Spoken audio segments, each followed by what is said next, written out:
This conference will now be recorded. Okay, folks, good afternoon. I call to order this meeting of our Town of Mona Police Services Board. Haven't done this before, but I'm going to do it because it seems to be standard practice for meetings.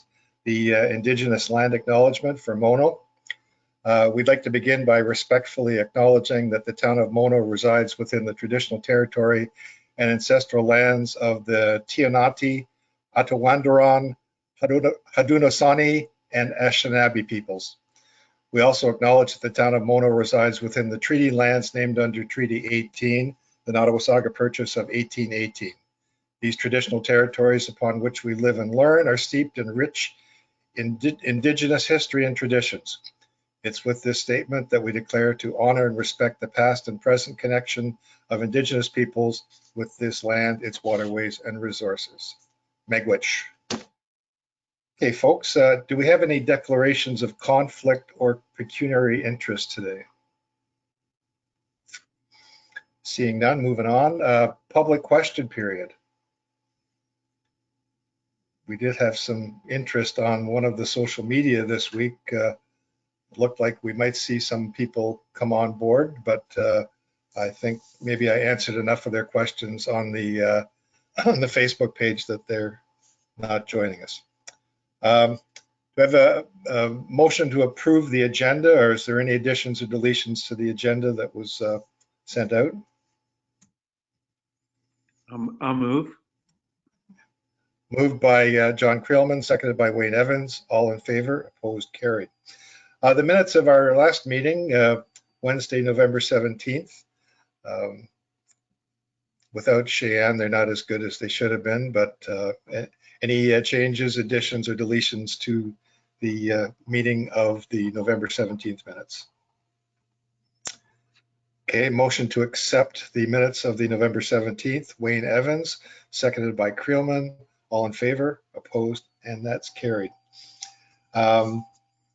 Really, the matters arising for the minutes are just our current status updates. So without further ado, did you have the opportunity at all, Mr. Mayor, to speak to Mayor Sandy about the towing bylaw? I have in the past, and I've heard nothing back. I'm getting concerned about this because it's been ongoing now for some appreciable amount of time, and Orangeville wants to have some kind of consultation with, quote, stakeholders, unquote.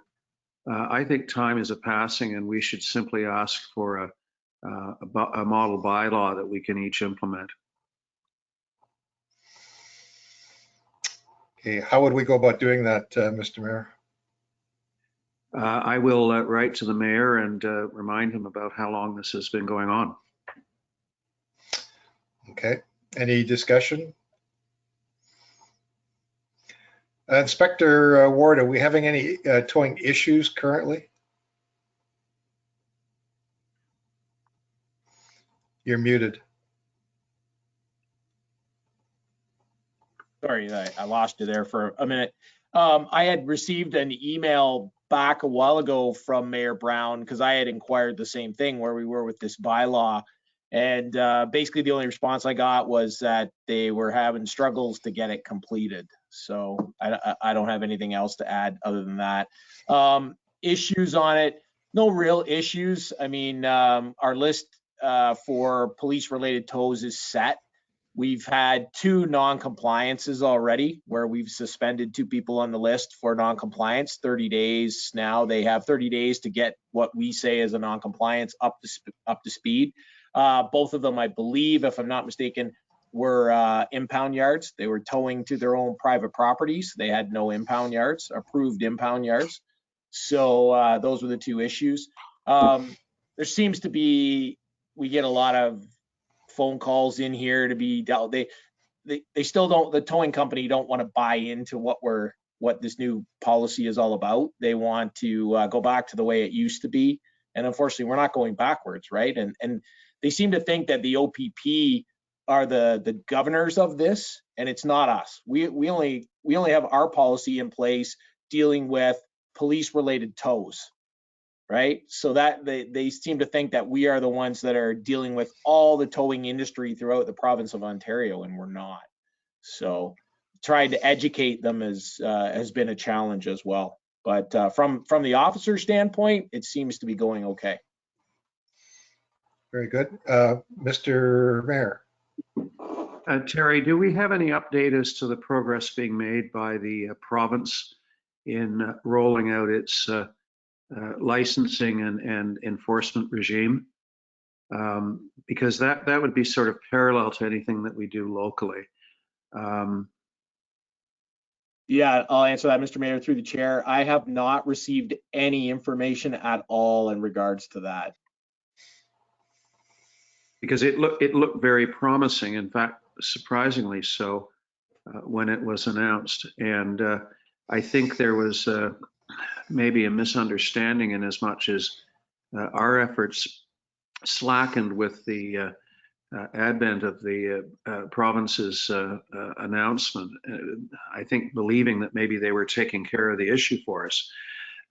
There's been a lot of chatter on Facebook about vehicles being towed to pounds and insurance companies failing to follow up, and individuals trying to get reimbursement from the insurance companies for the pound charges. And I gather it's quite a mess. Yeah, I mean, really, we all know the towing industry has been quite the thing for years and years gone by, right? The regulations on it have been pretty lean, and it's been a moneymaker for the tow companies. But unfortunately, they're trying to regulate that now, and there's lots of issues associated with it. But as I said, our list is set, and other than the 2 non-compliances that we hope will come into compliance, we haven't really had a lot of problems. And again, it's an education piece even for our officers, right? Because they've been doing it one way for so long now, to get them in this routine of using the list and next, rather than first available and that kind of stuff. So. Very good. Thank you, Inspector. Okay, I haven't heard anything more on the detachment board concept. Mr. Mayor or Inspector, have you heard anything? I guess no, Mr. Chair, I haven't heard anything on that. After the next election. After the next election, maybe. Awesome. Okay, and you won't have to worry about enforcing val tags by the sounds of it, so that's yeah. Okay, Mr. Mayor, an update on the POA and the letter that you sent off. Mayor Alan Thompson and myself crafted a letter to the Attorney General with copies to the senior judiciary about the condition and state of the provincial offences courts. I think the letter speaks for itself. It's fairly hard hitting. We actually didn't touch on a number of things that we could have, thinking that maybe when they respond to us, we can have a second round. We have had no response to that correspondence, not even an acknowledgement that it had arrived, which is surprising because the ministry letters these days do tend to be acknowledged, at least for purposes of receipt. The letter, I think, underestimates the number of charges that are at risk of being either tossed by prosecutors in the belief that they are too old to proceed with, or ultimately so-called 11B charges under the Charter for dated matters. We give a number that had occurred up until the end of December, but our information is that there are many, many more that are at peril of being yanked. And these include not just the minor offenses, they could potentially include stunt driving and other things that really, I mean, it's absolutely depressing that the court cannot organize itself in such a fashion that it can do regular business. I'm a believer that they can. The other thing that I would point out is that COVID is being used as an excuse.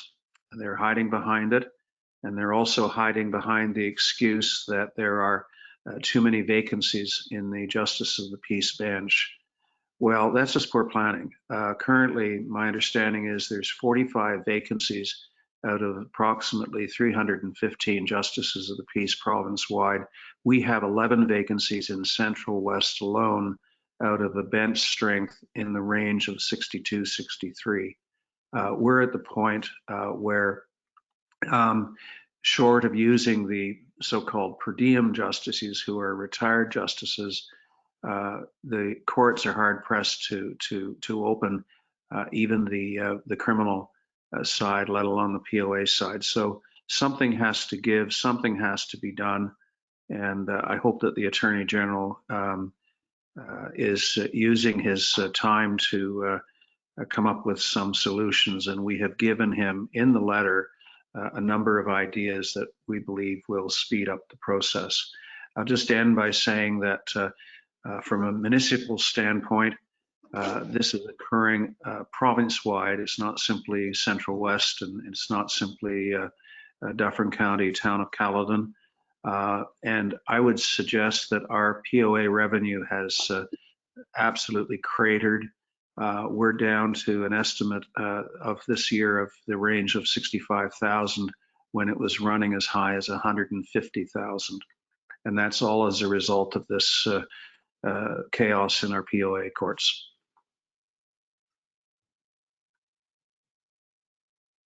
Are the courts happening, or is it just they're backlogged, or are they not happening? What's the status of them? Well, they're happening. There is some virtual activity going on. There is some attempt to do virtual trials, but in a notorious instance recently, we had a number of municipal bylaw infractions come up for their first appearance in Part 3 court, and no justice showed up. So the court opened with the clerk, and the clerk arbitrarily adjourned all matters to the middle of April. So that's inexcusable. That is absolutely inexcusable. And there was no attempt to triage the matters to try and find earlier dates for the more important ones and not worry so much about the less important ones. They were simply all dumped into April. And that jeopardizes, quite frankly, that jeopardizes all of them, because if the first appearance is now April, you have the exchange of disclosure, you're giving somebody time to retain agent or counsel, and you're looking at a trial this time next year, if not later. Oh, wow. And do they run out of a time? Is there a time limit for them to go to court, or is that only in criminal? No, it's also in POA. The time to trial, as determined by the Supreme Court of Canada, is in the range of 18 months. Anything beyond that that is not attributable to the defense side runs the risk of being tossed on an 11B application. I have a concern that the prosecutor or prosecutors who work for the municipalities are on their own, and I respect their autonomy, but on their own are making determinations that are best left to the judiciary upon application by defense of an 11B issue. In other words, say a matter is 24 months old, rather than allow that to be subject of a 11B motion, the prosecutor is saying, hey, that's too old, let's yank it. And that's why we have had well over 1,000 cases that I'm aware of in Dufferin and Caledon that have been yanked, not because of a successful court application, but rather as a result of discretion of the prosecutor.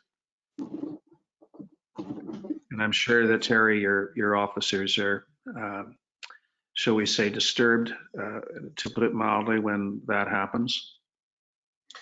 Yeah, and I mean, I'm sure you've reviewed the report, right? And the number of provincial offenses tickets that are being written in this county is a lot of good work, and to see it get tossed out is pretty disappointing and disheartening. Terrible.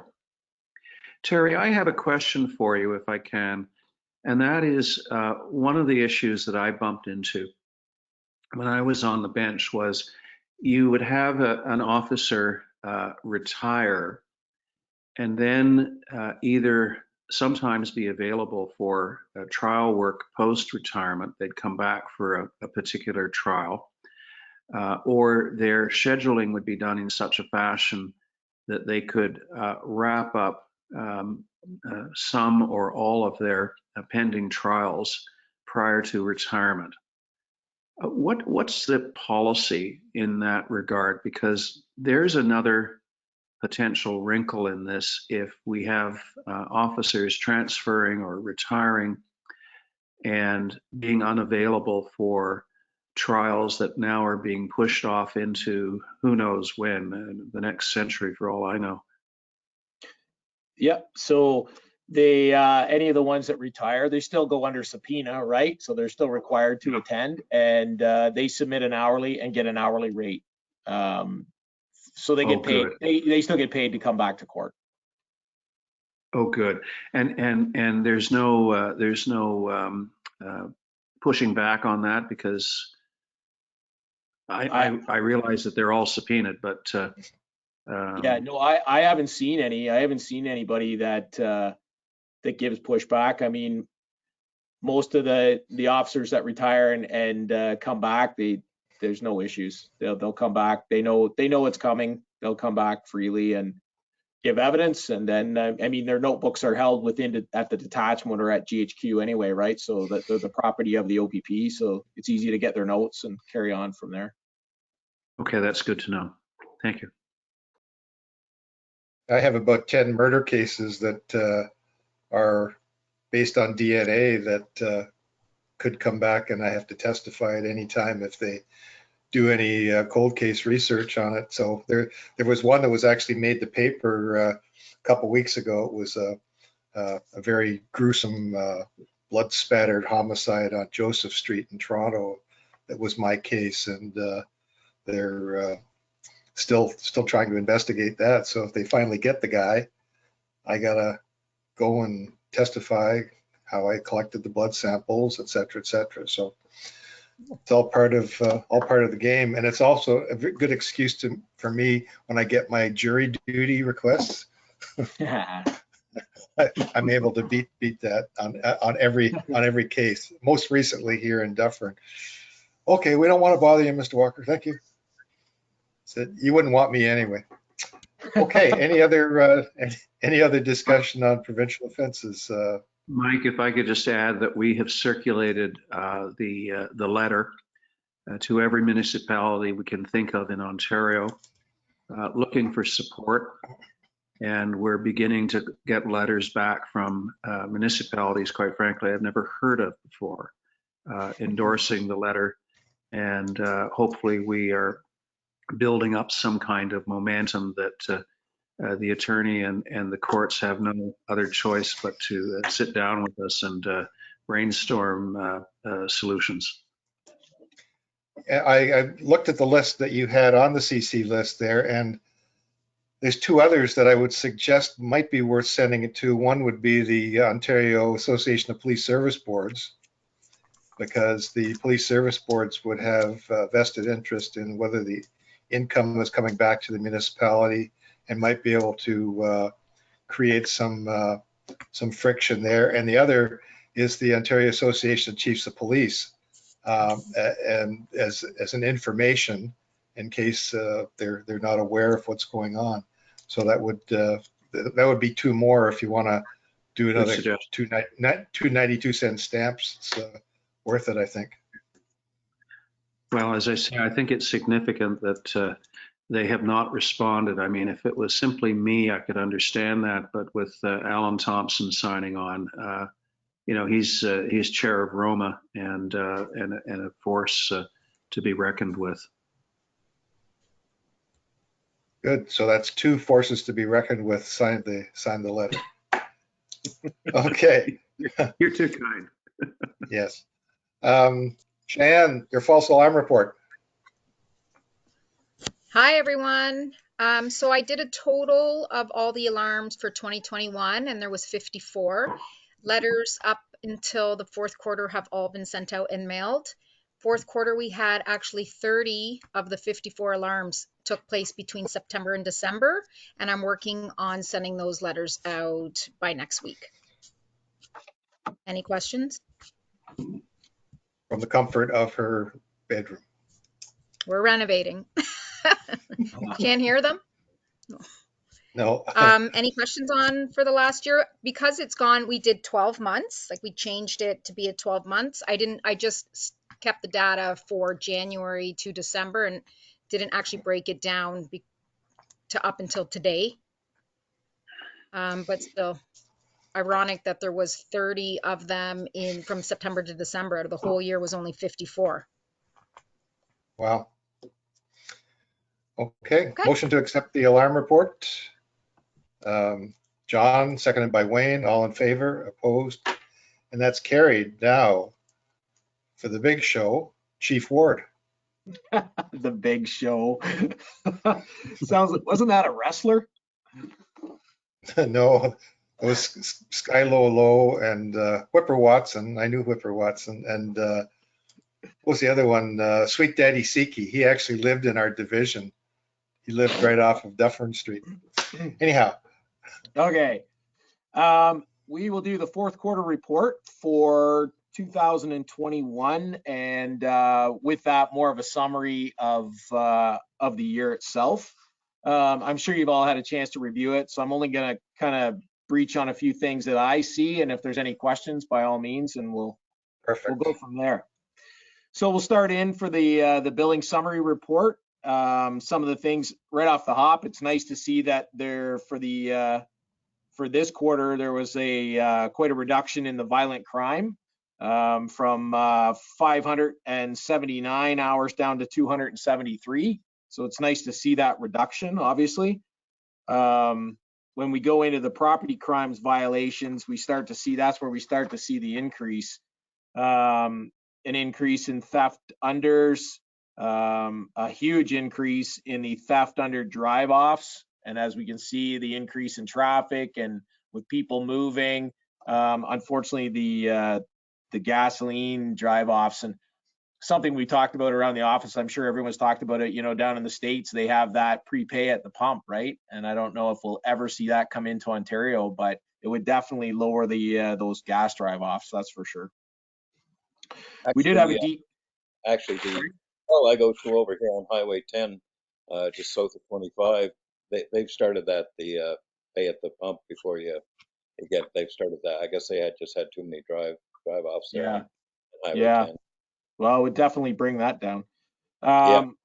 We did have a decrease in the theft from motor vehicles, which is nice.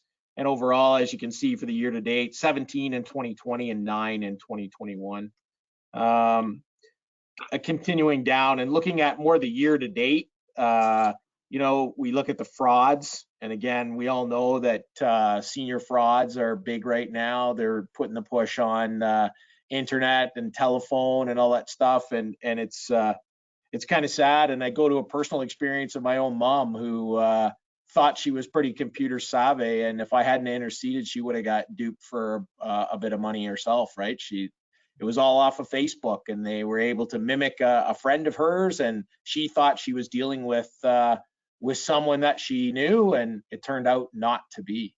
So we're getting an increase in those, as we can see. And going down to the bottom, as you can see, there was a bit of a decrease, one in the mischief end of things. Not that this has happened in this quarter, but we'll toot. I'm going to toot the street crime horn for that charge with the mischief through the park and into Orangeville. I mean, some good police work there, and relied on some foot patrol, talking to people, getting some information. putting it all together, processing it, and came up with the good results. So that was a good investigation. So again, when you look at the property crime violations, the hours are up. And as I pointed out, you can see where they're coming up. Everything else, you know, is relatively the same. You've got into the other criminal codes, you know, from instead of 0, you might have 1, or instead of 1, you might have 2, with breach of probations, utter threats, that kind of thing, up a little bit. Drug possession, as you can see, bit of an increase in the hours there, from 14 in 2020 up to 28. Where we've had the big increase, as you can see, for 2020, there was zeros across the board for the drugs. And you get in now with our street crimes unit and the guys that are working hard in there, and all of a sudden we're seeing results. So again, that pushes the hours up.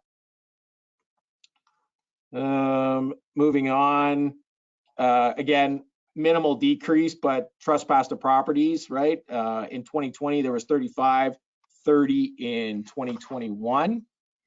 Where we see a significant increase, again, the domestic disturbances, 35 in 2020, and we're up to 51 in 2021. And again, we're kind of people are spending a lot of times together and locked in their houses for long periods of time, and that can cause rifts, that's for sure. And we end up getting called on those. As you see too, an increase in noise complaints. And again, right, we lots of people staying home and having parties and doing whatever else, and that increases our calls and noise complaints. Stray animals too there, Terry. Yeah. So those horses, I guess, up on 20th Side Road. Yeah. So that picture that got taken and put out with the officers leading the horses, they put that on the media, and that thing exploded. That picture, we could put media releases out about dangerous offenders and thefts and impaireds, barely gets looked at. You put one out with a horse, and I think the last I heard there was 22 or 25,000 hits on that picture. So I guess the public like to see animal pictures. Yeah. Well, I guess the good news is that guy doesn't have any horses anymore. Well, that's the funny thing that, I mean, for public, it wasn't, we didn't put it out there, but ultimately, you know, we rounded up his horses and then took him into custody, right? So. Yeah. Lovely. Moving on, the operations section, the two that stand out to me there, the unwanted persons calls and the neighbor disputes, basically doubled from 2020. And again, right, it goes back to the people coming up into to Mono. We've got a lot more traffic, a lot more people moving through, a lot more people stopping on the side roads, hiking, and that's going to cause the unwanted persons and the neighbor disputes with whatever's going on there. One of the things that's popping, and it's not just Dufferin County, it's throughout the province, we're seeing an increase in this assist public.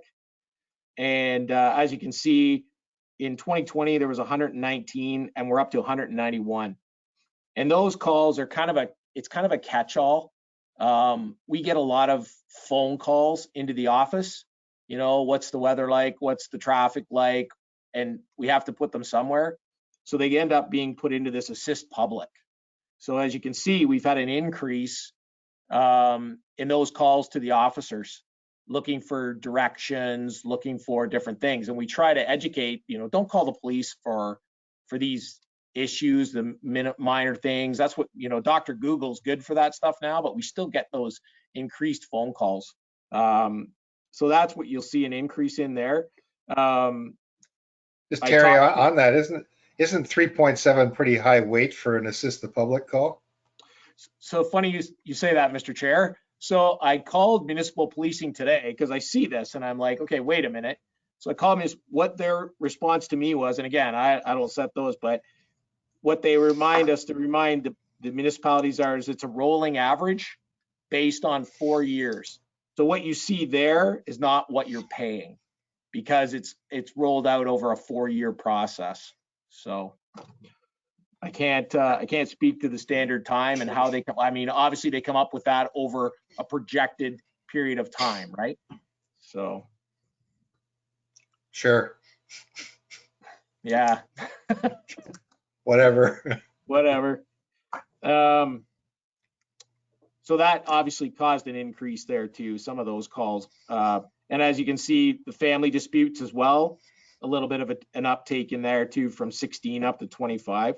It just seems to be, I'm seeing that any of the occurrences or any of the breakdowns where it includes people being at home, residences, hiking, that's where we're getting the uptake. And it's because people have been in their houses and either getting in domestics with their partners, or they're out hiking and trying to find something to do and they end up trespassing, or someone calls that they're unwanted, or it just seems to be the common theme.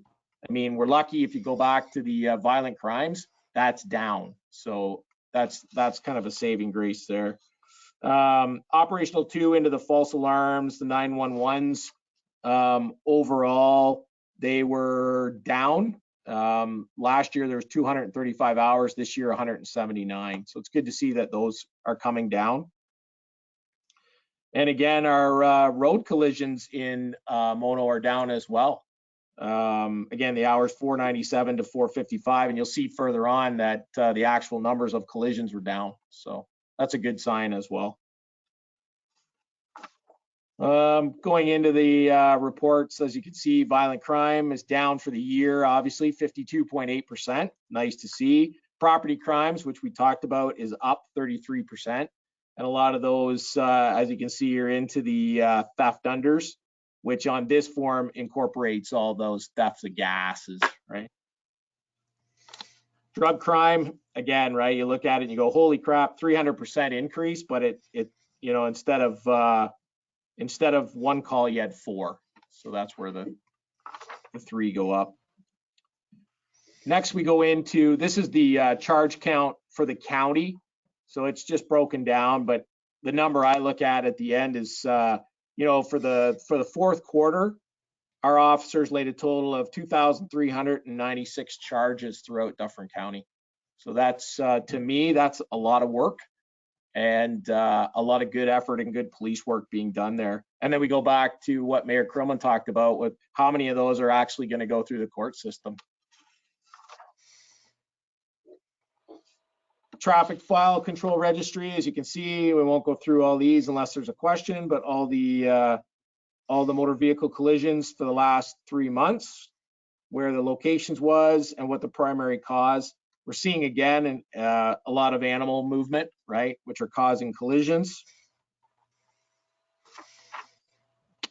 Well, I got no deer in my backyard this year. I think they've all been whacked on the road by the looks of it. Yeah, they're getting bounced off. A lot of animals moving. Yeah, wow. So when we go into the chart for the motor vehicle collisions, again, as I said, it's good to see a decrease. You know, 2020, we had a total of 28 fatal injuries, 2 fatals, 133 property damages for 163. In 2021, it's good to see no fatals, 24 personal injuries, 115 for 139. So it's nice to see that decrease. I know it's not a big decrease, but any decrease when it comes to that style of collision is good to see, right?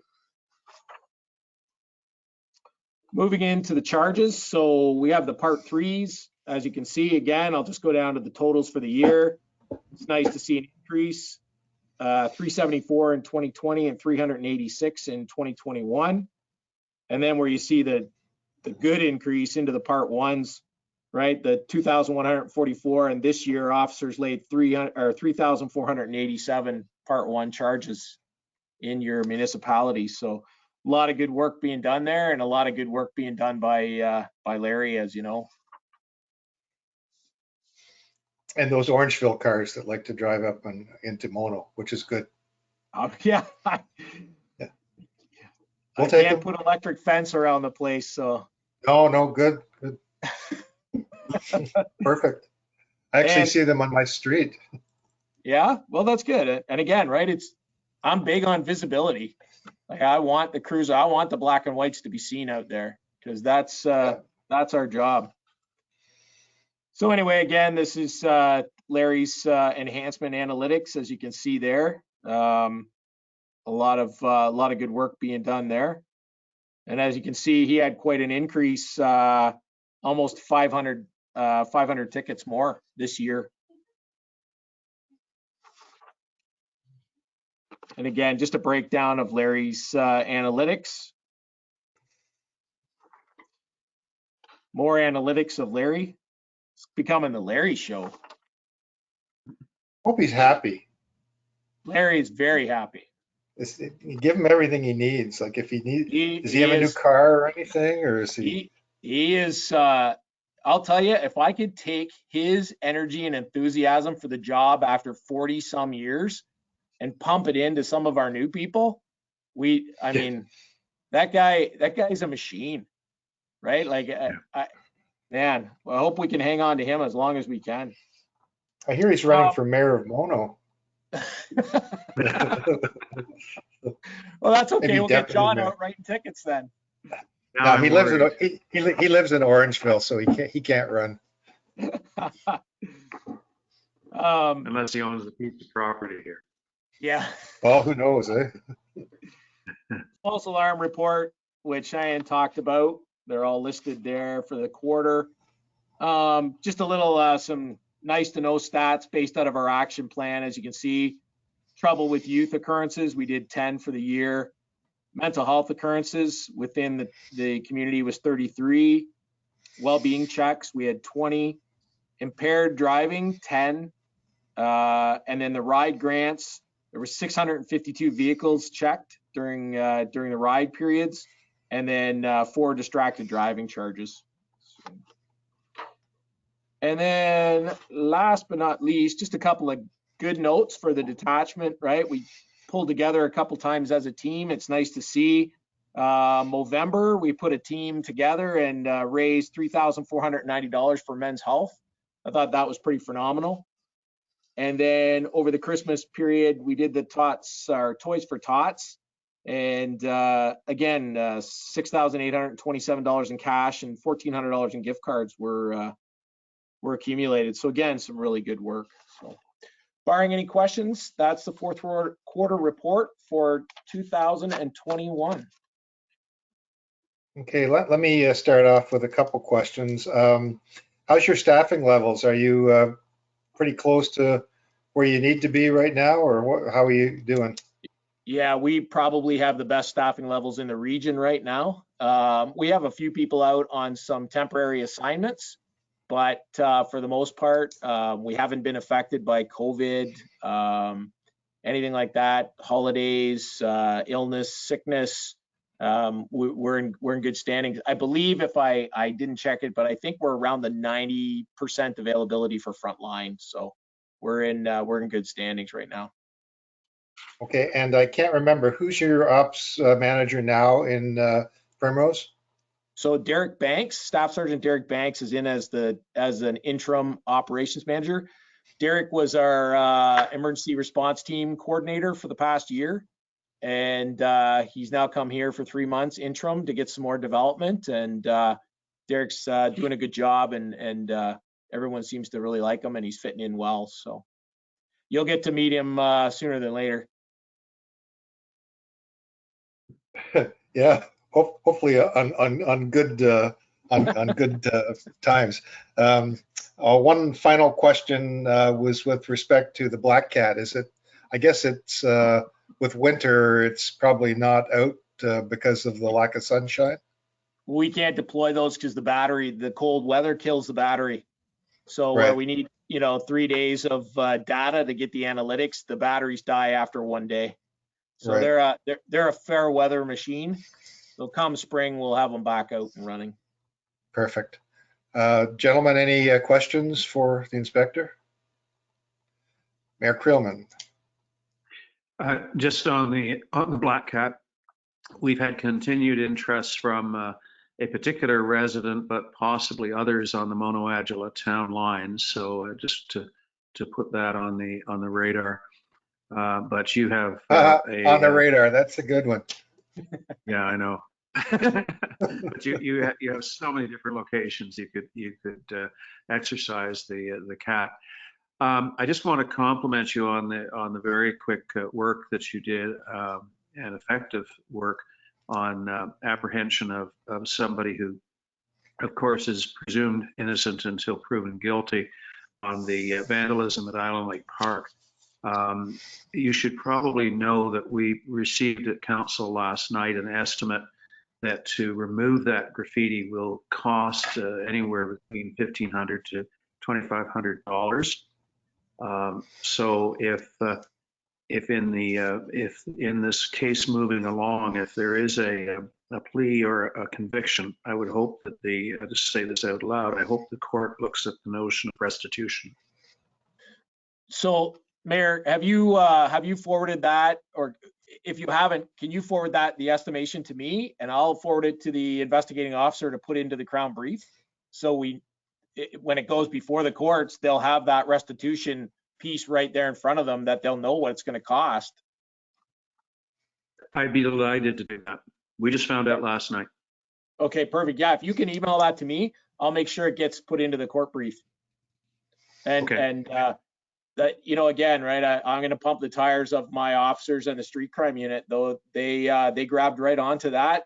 The investigating officer included them in his initial, and they went right to work. And I agree with you. You put a quote in I don't know, one of the media things I saw, where it says, sometimes those type of things get kind of brushed over because they're not a high priority thing. And I'm pretty happy to say that the officers here didn't look at it that way. And they went right to work on it, and they have some sort, obviously street crimes officers develop sources within the community, and they know how to work the system, and the end result was very positive. So all the accolades to those members, because they did their job and they did it well and they did it quick. So I read that quote, and afterwards I thought I wasn't trying to say that these things are given short shrift, but there's an imagination that they're given a short shrift, but in this instance, it certainly was not short shrift. Oh no, and I mean, I myself did not take any offense to that, because you're right. I mean, sometimes bigger things come along that take more priority. No, that it's a property crime, and sometimes we deem property crimes as not that big a deal. And in this case, it obviously that wasn't the case, and everything went forward. So it's good to see. It's good, to see your support, but it's good. Yeah, mischief over is not an insignificant offense with pretty serious consequences, especially if the person has a record. It's the broken windows theory. The more they do this kind of stuff, the more it attracts other types of crime. And thankfully, because this guy, his tagging was terrible too. It was not like it was street art or anything like that. It was strictly very lousy. He needed to go and take some lessons from the guys that do the railway cars. But yeah, thankfully, even on his Facebook page, he had a picture of himself beside a wall of graffiti. So these guys create their own the evidence against them. They create it themselves on their Facebook and social media. Okay, any other questions for Inspector Ward? Okay, motion to receive the OPP report. John, seconded by Wayne. All in favor? Opposed? And that's carried. Do we have any correspondence? Okay, yep. Just a quick question for Terry. Are you ever privy to the court statistics that show disposition of the charges that enter the court stream? Personally, I am not, but our court officer would be. I mean, if something is out there that I need to know, I'm sure I can get that information. Yes. Well, I used to receive those all the time when I was an administrator. They never show conviction rate. That is the one thing that the court will not address, because that's that's basically a no-no, but the disposition rate insofar as number of charges in, number of charges disposed of in one way or the other, it would be so instructive to know, especially if we're in the situation where charges aren't seeing the light of day for 18 to 24 months. I'll see what I can do. Okay. Okay, correspondence, Cheyenne. No, Nada. none received. Okay. Easy to deal with that. Any new business, folks? No. We sold 669 Lions Orangeville bingo cards this week, so that's my news. So that's good. Someone mentioned, but I think it was Terry, about YouTube stuff. Did you see the one where the guy in his Bugatti in Germany was doing 257 miles an hour on the Autobahn, and he recorded it and posted it on his Facebook? And they, like, I don't know if they did anything, but they kind of, the government kind of went after him a bit, I guess. But Oh, but I, jeez. for the Bugatti, you're not really worried about the ticket either. So it was, I guess not. Yeah. I mean, What's that old? very few cars and everything, but 257 miles an hour. It was 400 and something kilometers, so it was, yeah, it was quite the cars. I guess that's where they got to be, or on a racetrack. That's where they should be. Yeah. But That was that old song, "Fun, Fun, Fun" on the Autobahn. yeah. Okay, so there's no new business. Any other comments for the good of the board? So our next meeting is June 15th. Wow, it'll be like almost summertime. We'll ever have an in-person meeting, so, or will I be gone by the time they have one? I don't know. Once the well, is your term up? Next year, I think June? this time next year, I think would be my last meeting. Oh, next year. Okay. Yeah. I like my term's up at the end of the next election, so I'm strictly here at the pleasure of the government in hand. You're at the pleasure of the province, and Terry's just here. Yeah. Okay. So a motion to confirm the proceedings of the meeting of the Mona Police Services Board held today, February the 9th. Motion, John Creelman, seconded by Wayne Evans. All in favor, opposed, that's carried. And motion to adjourn at 1:48 p.m. Evans and Creelman, all in favor, opposed, carried. So between now and then, I will be producing the performance report on the detachment commander to see whether we keep him for another year. Well, whatever.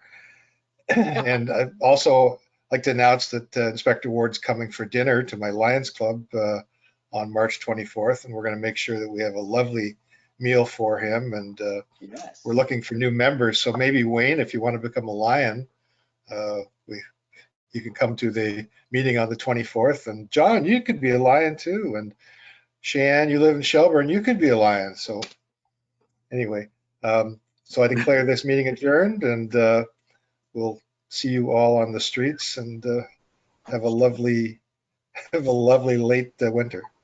Yeah. Good to see everyone. Yes. Thank you, everyone. Thanks, everybody.